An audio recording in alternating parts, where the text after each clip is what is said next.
Good evening and welcome to the first and only call-in show dedicated to the simulation hypothesis. This is home of the Neon Alliance. I am the one and only RAO. And today we are bringing on Ed Penny. Ed Penny has written a book, Madaba Madness, that it's on par with the simulation hypothesis. It's this I am trying to get this stuff out of my way so that we can actually see what Ed's doing. All right, but I want to get as many perspectives about the simulation hypothesis as possible. I actually haven't read the book yet. He emailed it to me, but fortunately, if you don't have time to read it, you can get it read to you in your car by Ed Penny at what is it, voiceofthesimulation.com? Yep, that's right. Yes. And that'll send you to a list of YouTube videos from Ed Penny, Madaba Madness. And it's a reading list. It's a playlist of him reading the book for you, just in case you need to read on the go. But could you give us a brief summary of what the book's about in general? Well, yes. Basically, it's autobiographical. It's many things. It's an autobiography. It's a mental ill health book, and it's a simulation theory book, and it's got those are themes in it. But what it's about, it's called Madaba Madness, and Madaba. Well, I'll give you some background. Uh, when I was at university, when I was 21, 22 years old, I suffered a psychotic breakdown because I, I'd taken lots of drugs. But I also, what happened was eventually, sorry, I'm a bit, well, basically the book is, is a, well, okay, sorry, I'm not used to speaking like this. It's okay. Just relax and be comfortable. Uh, We're having what conversation about the inspiration for your book right now. Let's start I'll get, there. I'll get, I'll get, I'll get straight to it. I've been diagnosed as schizophrenic, so that's what I've been diagnosed as, because since 2004, a thing started communicating with me, and this thing it's called Madabar, and he doesn't have a voice, but he communicates with me by touching my body to mean different things, and he identifies himself as the superintendent artificial intelligence of the simulation, and I went for a pretty crazy mental breakdown that was ended up with this thing communicating with me, and I've seen things that have happened to me that are really crazy and weird. There's some pretty mad things that have happened to me, and it's so complex. It's so complex. Um, What's you're happened? you're referring to things similar to Carl Jung's synchronicity, right? Where things just Yeah, seem too perfect to be coincidence. yes. Well, it for me it all adds up, because oh, it's so funny speaking like this. But yeah, about the book, it's about this thing that's communicating, because it's got three strands: autobiography, mental ill health, and simulation theory. And I take what has been considered symptoms for mental illness. I take that as anecdotal evidence for simulation theory. And like schizophrenia is one of the reasons that I can't rely on perception because I understand that whether I have whether I am perceiving reality as it is or not, I have to Yes. use evidence outside of myself in case my perceptions are wrong. I have to do my best to take my perceptions completely out of the ordeal and just focus on the evidence. But your Yes. your anecdotal evidence and my scientific observation led us to the same conclusion.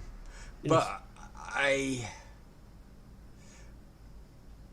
think personal anecdote is only helpful to a point.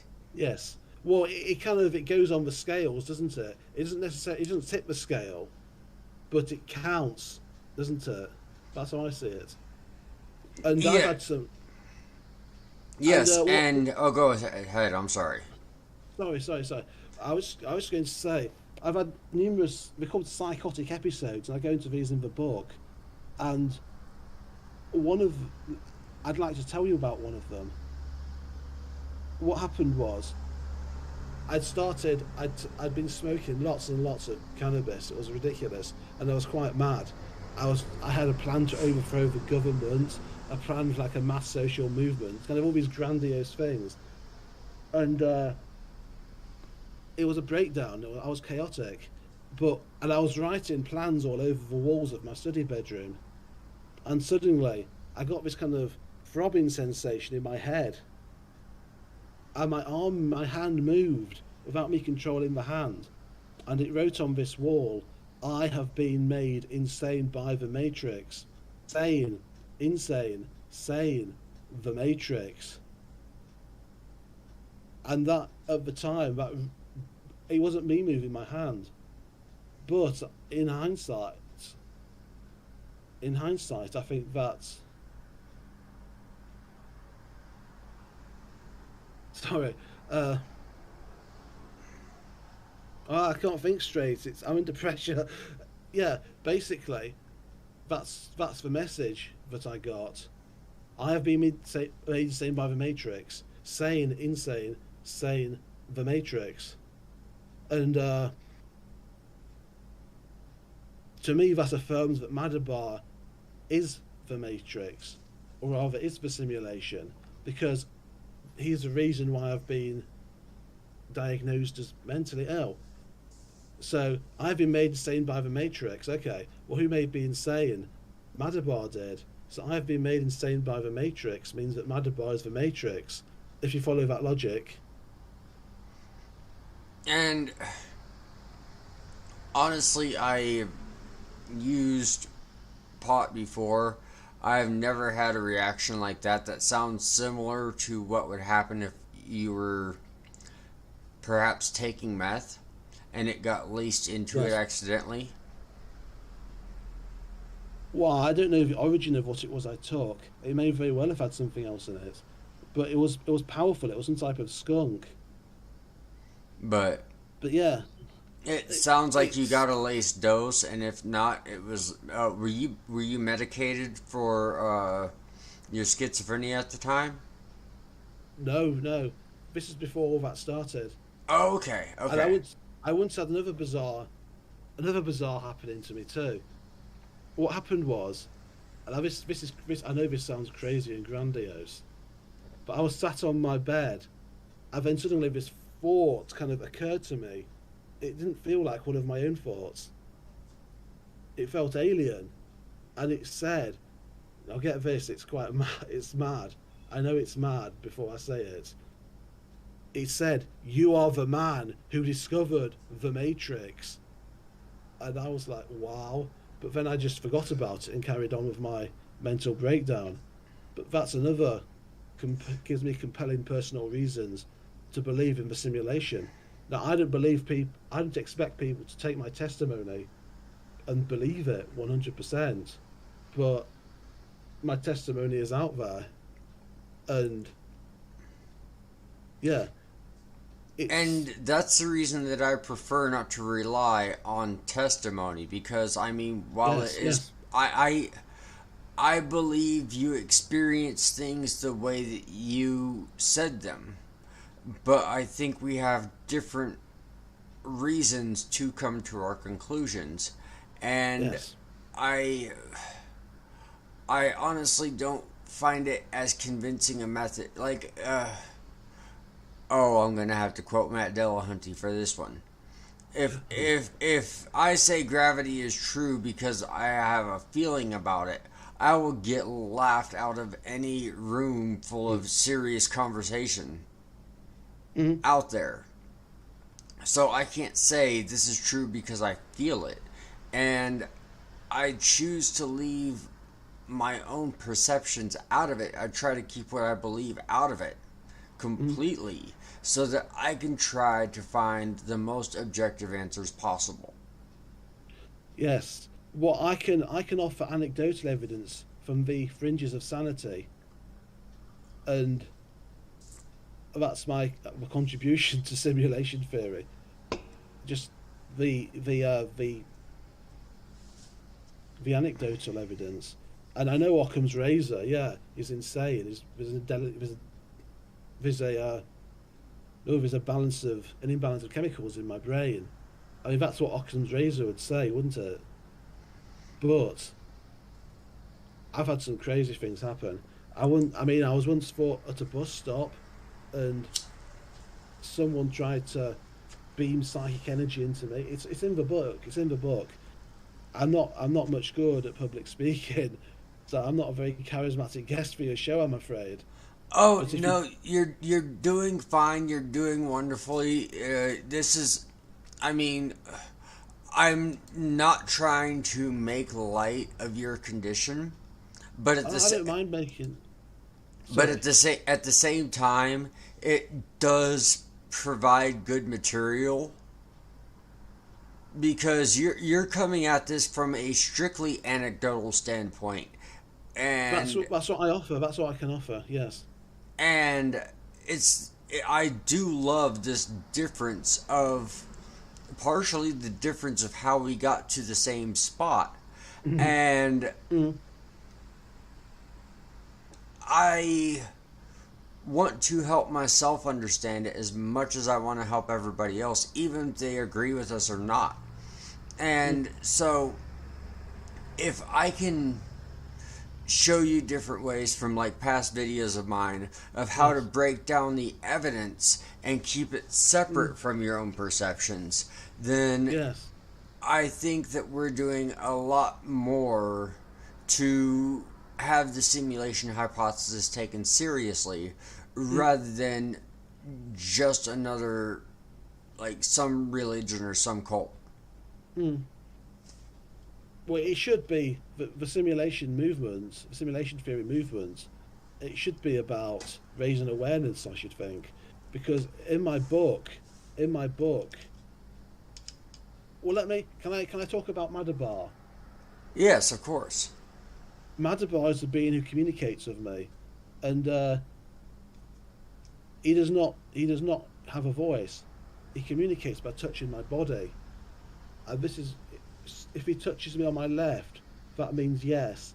On my no right, that means no. We're just above my eye, actually, there and there, and we've got a whole system, and it's bizarre.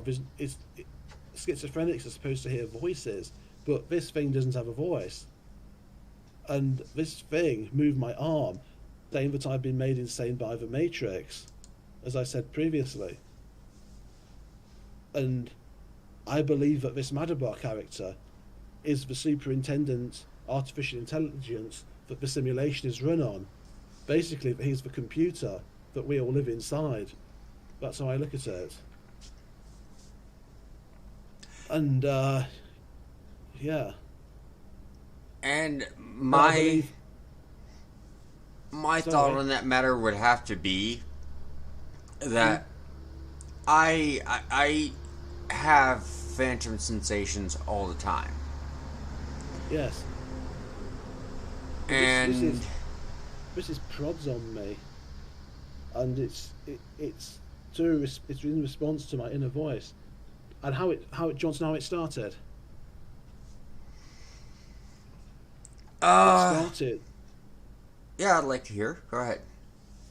Well, when I started using drugs, I used them because I was unhappy, because I was at university and I felt very isolated, and I felt I was shy, and I didn't have as many friends as my friends had. And I thought to myself, I'm a bit inadequate. I'm not, you know, I'm bad at making friends and influencing people. I'm not likable. So I thought that to help me become more sociable and more outgoing, I thought it'd be a good idea to figure out how the brain works, how the mind works. So I got some pieces of paper, and I made up these kind of faculties and processes such as knowledge and agency and sense, and I did all these flowchart things with them, you know, and I it was quite mad. I came to identify two functions. I don't believe this now. This is a psychotic thing. I was unwell when this happened, but I believe there was two human faculties, intuition and reason. And I believe that intuition lived in the left of the brain and reason lived in the right of the brain. And that set me up for what happened later.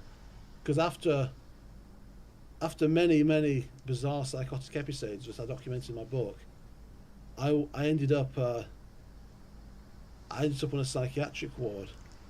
And what am I doing? What am I going with this? Rewind. What was I talking about? We were talking about Oh how. yeah, yeah. Oh yeah. How I thought there was intuition and reason, and I didn't see these as like two separate processes that complemented each other, or two separate processes that were lot processes that run side by side. I saw them as opposites. Like if one was brighter, the other one would be darker. And I believe there was different types of people. Some governed by this imaginary sense of reason, some by the imaginary sense of intuition that I'd made up, and I basically made a typology of people based on this. I mean, it's absolutely bonkers. And but when I was when I was in the psychiatric ward, when I got it's called being sectioned. Where I live in England, there's a thing called the Mental Health Act, and it's you can be detained on a psychiatric ward under that Mental Health Act. And it's called being sectioned. I think it's like section 3 of the Mental Health Act. And I ended up in this hospital ward, and it, I just it's hard to explain. It's hard to explain. But whenever I did lots of writing, and whenever I felt that what I was writing was good, and I felt happy with it, I felt a gentle, warm, glowing sensation above my left eye, and I thought that's where I thought I was a genius when this happened. I had a very bloated view of myself, and I thought that's where intuition lived, and I was purely intuitive. So I had this, and then a few days into, well, no, a couple of weeks into my detention at the hospital, a few weeks after my detention in the hospital, I went to Pizza Hut in a town called Leamington Spa, and I went there with my mother. And what happened was, every time someone said something positive, I felt a prod here on my left. Every time someone said something negative, a prod there, and it was bizarre. And suddenly I felt this bumping sensation on the pulsing on the side of my head, like that, and that carried on for like a few hours, and then suddenly something amazing happened. It started responding to me. These prods of pressure. It responded to my inner voice, and I was blown away by it. And at the time, I didn't know what it was, because I'd never heard of simulation theory before. Although I came to that later. But what was I saying? What was I saying? You were talking about how the prods were responding to positive and negative, and Oh that's yes, when. yes. I thought this was I thought it was implants and mind control satellites, like and psychotronic technology and all that type of thing. And I thought I had implants in my brain and that I was being communicated with by satellites. And obviously that's rubbish, but that's what I thought at the time. And it took me I can't remember the exact moment, but it would have been in 2004, and it dawned on me: are you a simulation? Are you a computer? because when I'd asked if it was a computer before, but my understanding of computer was different. When I asked, "Are you a computer?" initially, and it said yes, I thought it meant it was like, a computer in this dimension of reality, in like a government facility or something like that. So it said it was a computer, but then I asked it, "Are you a computer?" as in, you know, a simulation computer, and it said yes, and I was like, "Whoa!" And then it reminded me of when I was in my study bedroom. I mean, I was off my face on cannabis, but it reminded me of when that thought came. You're the man who discovered the Matrix, and I thought, hang on, that's something. Yeah, that's that. And then I have been made insane by the Matrix, and I wrote on the wall. I looked back at that, and at the time I thought by the Matrix, I thought that it meant the films, the franchise, but obviously it means Matrix as in the simulation, as in the simulation. And as I said before, I have been made insane by the Matrix. Let's take that as a fact. The reason for me being insane is Madaba. Therefore, Madaba is the Matrix. And as far as I can tell, that flows logically. Well, what I've I mean, does that make noticed. sense to you? If I have been made insane by the Matrix, I have been made sane because of Madaba. Madaba is the Matrix. Does that logic work for you? It the logic works. The problem that we're having, like the problem that I'm seeing Mm-hmm. right now, is just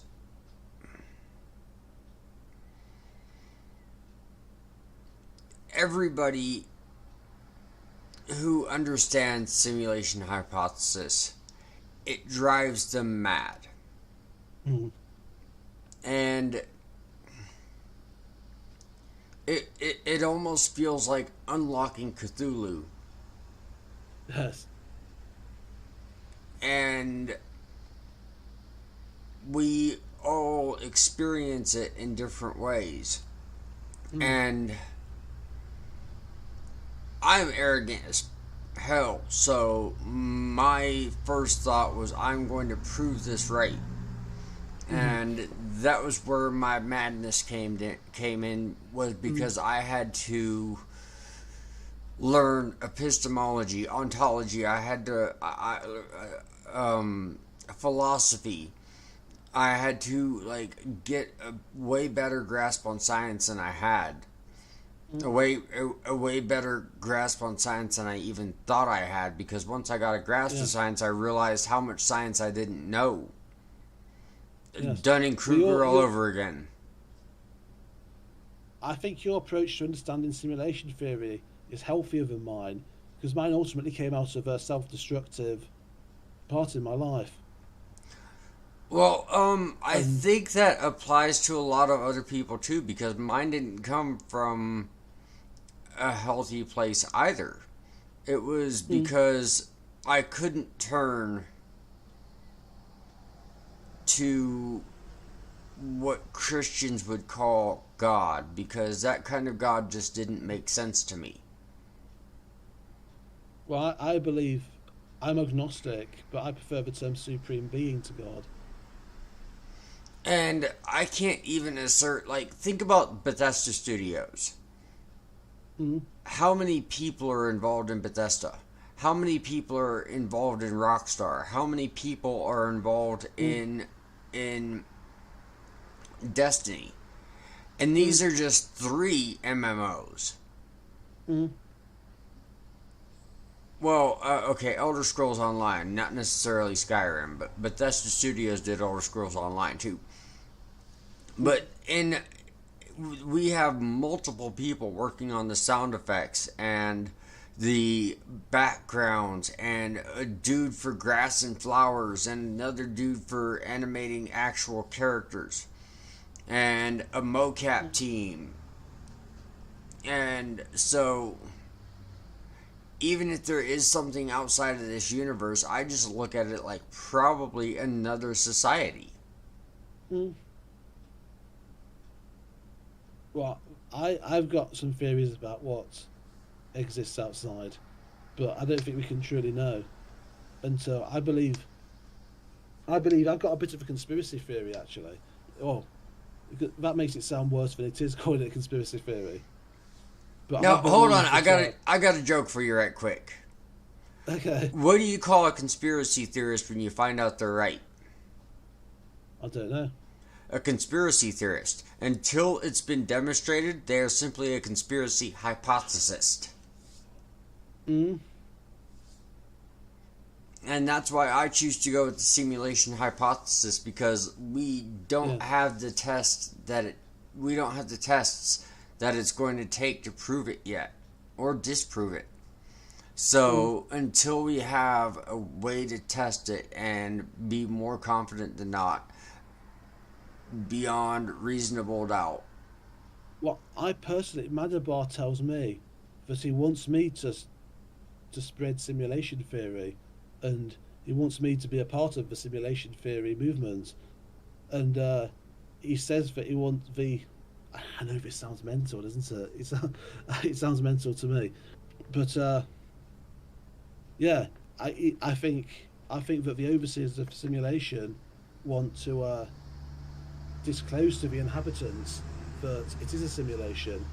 I think I call this disclosure, and I believe that in perhaps a couple of centuries, what will happen, we'll be in touch with the simulation and I call them the overseers, and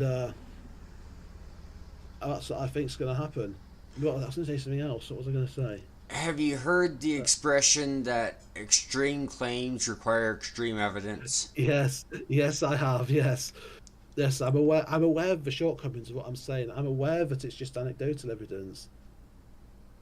So, my best advice for you is, instead of focusing on the anecdotal evidence, more use it like a springboard. Mm. Use the Well, anecdotal evidence to, this is what got me to this spot. Now, mm, act. This is the part where you act like a Christian apologist who is trying to be an honest interlocutor. mm, That's where you actually do the research and defend the evidence that the mm, simulation hypothesis has. And you, next week, I'm going to be going deeper into the math of the Anikras, or mm, Adinkras, mm. because I want to understand the math of supersymmetry better Yes, yes. from an evidence standpoint, and I want to leave my thoughts, feelings, and perspective out of it. Mm. Can we But can we discuss? go ahead. I was going to say, could we discuss disclosure a bit more? Uh, Because I think I know this. I think there is a campaign. I think it's called soft disclosure, as opposed to hard disclosure, and I think there's a campaign of soft disclosure in operation regarding the simulation, and I believe it's coming from many different sources, from many different directions, in many different forms, and at many different times, all very gently done, and it's sorry. Sorry about that. And this thing called disclosure, I believe in, and I think that Matrix films function to be a part of that. I think that the function of the Matrix films within the simulation is to introduce the notion of a simulated reality into the public imagination, but in a way that makes it seem fanciful and far fetched.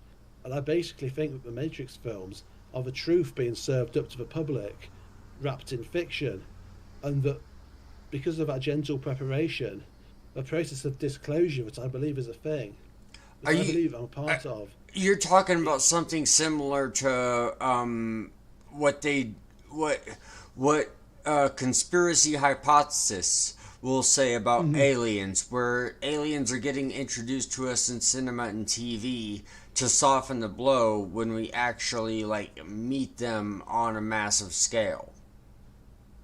Mm. So, like in this, are you expecting some kind of like massive leak where there's going to be some kind of hard evidence that we are in a simulation, or do you think that this soft disclosure is just kind of a like troll bait? Maybe, maybe, but there's no telling what's going to happen. Things are moving quickly, I think, and yeah. Sorry, I've lost track. I've lost track. But yeah, Well, the other thing is it could be more of a first contact civilization or yes. a Well, first contact situation where mm, the designers of the simulation are seeing that we're getting to the point of creating simulations. And since they have control, they'd be able to kind of hint at it before yes. actual, like, we day. Well, And I have yet, sorry, sorry. and yes, these are all amazing ideas that I'd love to dive into the lore of how something like this would work out. But at the same time, like Well, for what? I barely have enough evidence to say that we are in a Matrix style simulation. Mm, well, the way I see it, Madaba tells me that I've got a part to play in this thing called disclosure, and I know that sounds insane, but that's what he's been saying, and I think he want because I've got my book here. If I can just brandish it, it's got a butterfly on the front, and yeah, I believe that it's my purpose is to contribute to simulation theory, and that's what I'm trying to do in my own Now, little way. now that I do find interesting, and this just might be a like seeing the hits and ignoring the misses, but have like you've seen my logo for Home of the Neon Alliance, I'm sure. I'm looking at it now. Yes, on Discord, on the left where all the servers are listed. And I wonder why I did. Like, have you heard of chaos theory? I have the butterfly effect. A butterfly flapping its wings on one continent and cause a hurricane on the other side of the world. Yes, will no, like it will affect the a butterfly flapping its wings and pecking will affect the weather in New York. Mm, Not necessarily cause a hurricane, but it will have a definite yes. effect on the weather because that Mm, small change in wind speed yes. affected the weather on a continental scale because it Mm, magnified as it went. And they got that from taking measurements at 6 decimal points, but the save mm, data could only save at 3 decimal points. yes. So when it came back, it lost those six or those last 3 decimal points and came back as 000 Mm, and started it mm, from there. But they had both of them like looked the same for a little bit. They split off and then they became mm, completely different. And that's butterfly effect in a nutshell. But I think it's yes. I think it's funny how a lot of people involved in simulation hypothesis like identify themselves to the butterfly because of chaos theory. Like we are on the absolute cusp of fringe science. We are in the spot where fringe Mm, science says, there's another table completely empty over there you guys can sit at. And I honestly feel like we're the ones that are telling everybody that the earth is round right now. would you like to hear my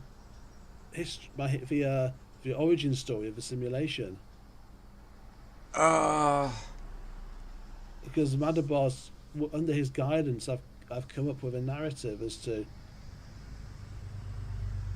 the history of the simulation.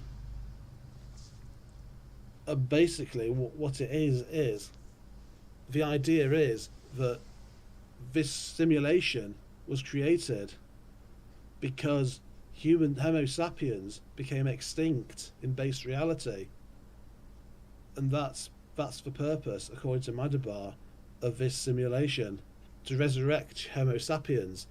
Because well, it's in the book. It's in the book, but that's roughly the explanation. All It's right. not quite like Nick Bostrom's ancestor simulation idea, but the purpose is to resurrect humankind.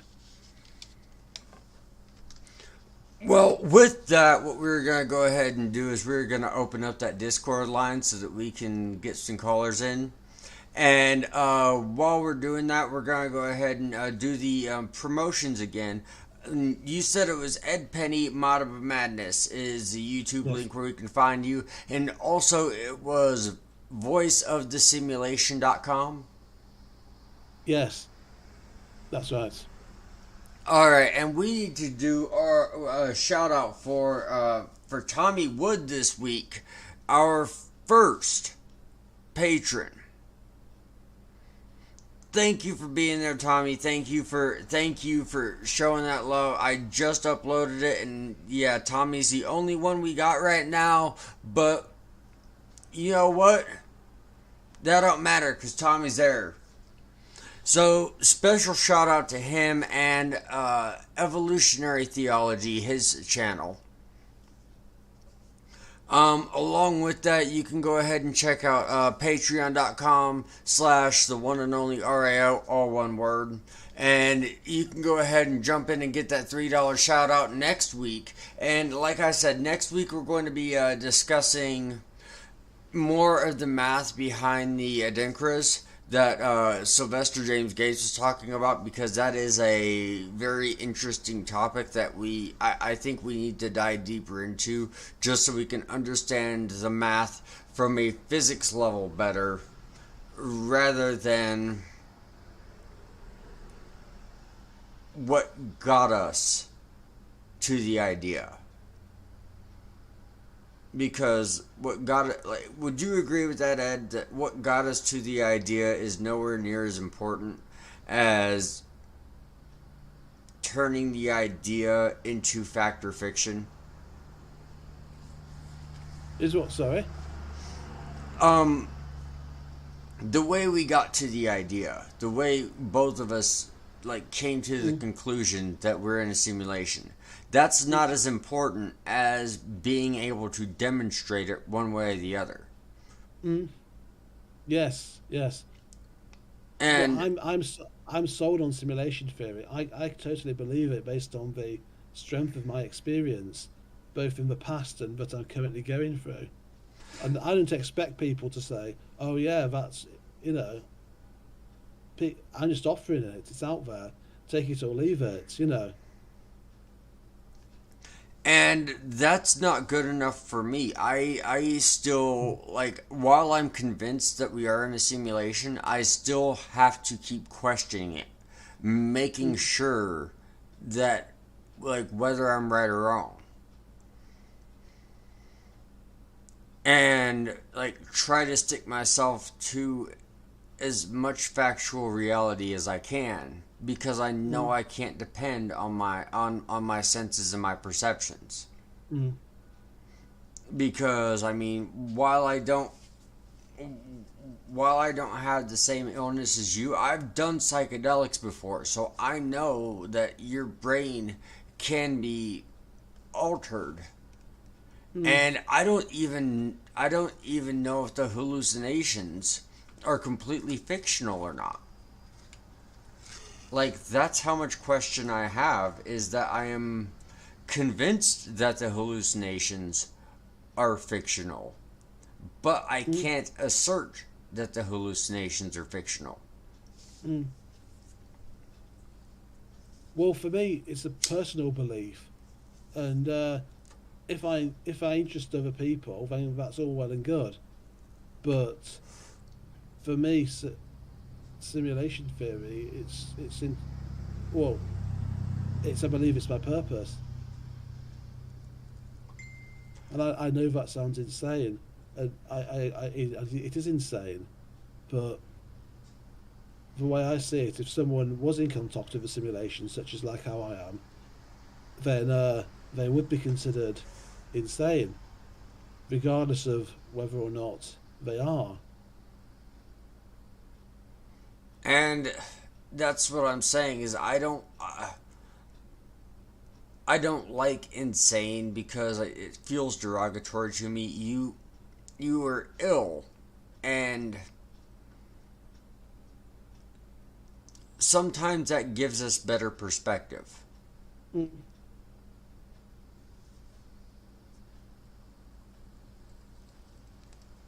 But as I said, I don't expect people to follow me in hundreds of thousands and like hail me as the man who discovered the Matrix, like what happened when I was on my study bedroom on the bed. Well, no, All I'm I'd rather doing just is, sit around and talk about ideas. yeah, And because excuse me, one moment, please. Tommy, you said mute on your Discord icon. What exactly does that mean?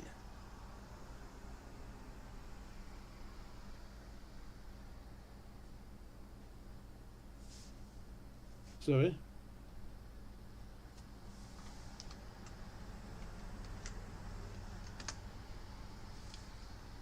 I think we're getting a caller in, but I'm trying to get them on. Oh, this is very nerve wracking for me. This whole experience. Well, it was for him too. Just a few months ago, he's a recent streamer. This is actually the guy that I shouted out for the Patreon, that I asked to call in, or that I shouted out for the Patreon. And I've co-hosted the show a couple of shows with him before, and like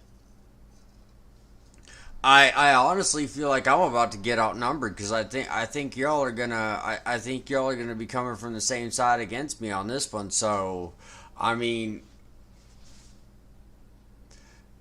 all right, we got Disco Tom in. Let me go ahead and unmute you. That I shouted out to the Oh, okay. Let me. And Tom, we're gonna need you to mute me.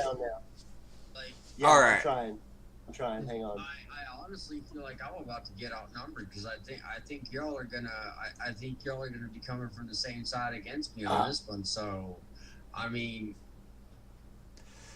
all right, we got Disco Tom. Oh Yeah, shit, I'm not sorry. muted yet. I'm still trying to mute you. Yeah, I'm sorry. My screen is like doing something weird. And Tom, we're gonna need you to mute me. Yes, I'm trying. All right. Oh, that was actually the other me. Okay. Here we go. Hold on. All right. Okay, there we go. You're muted. All right, sounds good. I was hearing stuff that I was saying 45 seconds ago, so. Yeah, I'm a little behind the times. I don't understand what's going on.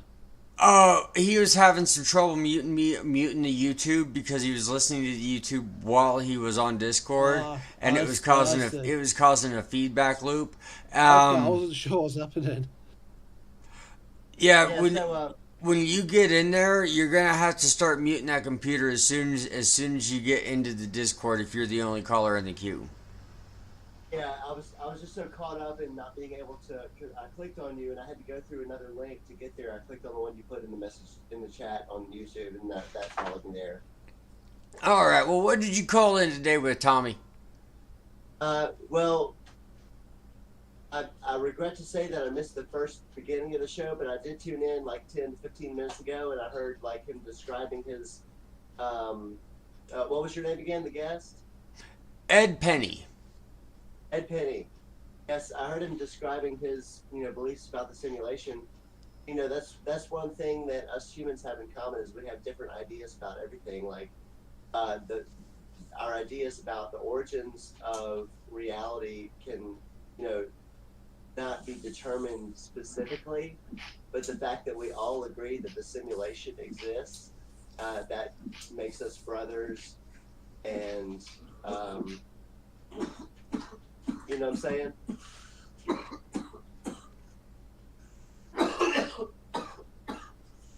So I had my own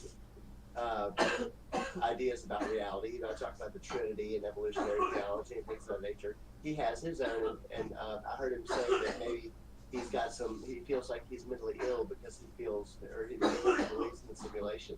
But that's not it at all. Who's mentally ill is the people who don't believe in the simulation, the people who have had the truth hidden from their eyes by the powers that be, that won't let us know that we're in the simulation, because with quantum physics.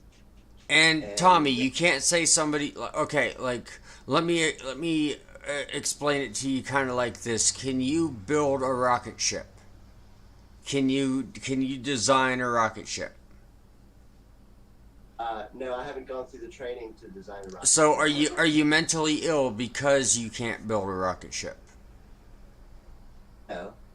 All right, you don't understand something, and you can't start saying that people are mentally ill because they don't understand the simulation hypothesis, because we talk about quantum physics and supersymmetry on a daily basis, and you can't go disregarding people as mentally ill simply because they don't have a grasp of the same computer science and physics that we do.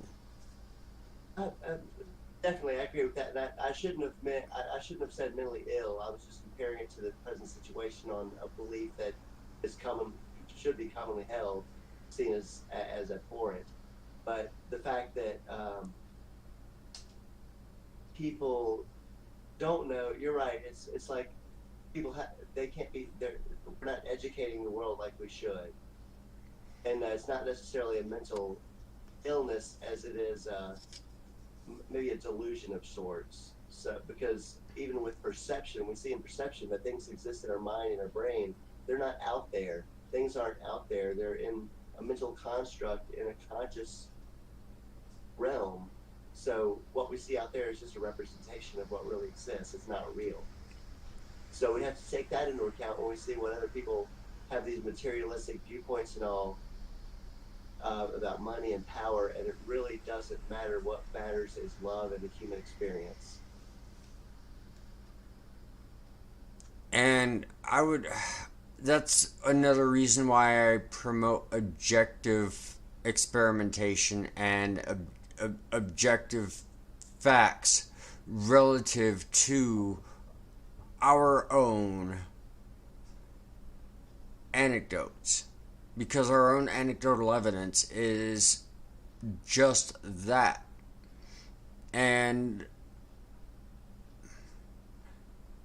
exactly, that's what I was saying. We all have different viewpoints, but we can all agree that we believe in the simulation. So that's definitely a strong beginning for the future of knowledge. but then again, you also have to have the realization that we could be wrong. The things that I've discovered and the things that I feel don't make me feel that I could be wrong. I don't think I'm wrong at all. I have a solid faith in the simulation that there's no question about it to me. I'm solid in my belief. Me too. Me too. And that's where I'm convinced, but I've been wrong like once or twice, so I mean I know it can happen again. And yeah, that was a joke in poor taste. But what I'm saying is the only thing of which I am absolutely certain is that I'm absolutely certain of nothing, and I'm not even totally sure of that.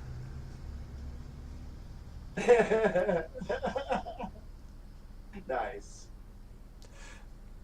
But with that, I don't think we're getting any other callers in. It's almost 2:00 in the morning Eddie time, so I think we're gonna cut this episode. It was amazing spending time with y'all, and I'm going to get to making some fajitas for the family.